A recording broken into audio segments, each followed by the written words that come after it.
আসসালামু আলাইকুম। পবিত্র ঈদুল আজহা শুভেচ্ছা। ঈদ মোবারক। ঈদুল আজহা বা কুরবানি ঈদ। কুরবানি ঈদ মানে শুধুমাত্র পশু জবাই করা না।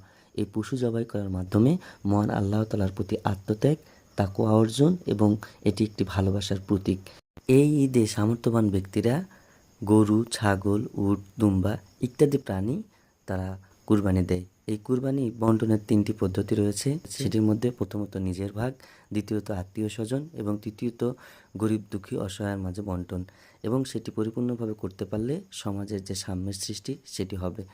আর পরবর্তীতে কুরবানির যে মূল উদ্দেশ্যটি আত্মত্যাগ এবং নিজের মধ্যে থেকে পশুত্বকে বর্জন করে সেই মনুষ্যত্ববোধকে জাগ্রত করে সমাজের ন্যায় পরায়ণতা এবং ঠিক সমস্ত কিছু কার্যপ্রণালী করাই আমাদের উদ্দেশ্য। সকলেই আমাদের ভিডিওটি দেখার জন্য ধন্যবাদ। আশা করি সকলে ভালো থাকবেন, সুস্থ থাকবেন। আল্লাহ হাফেজ।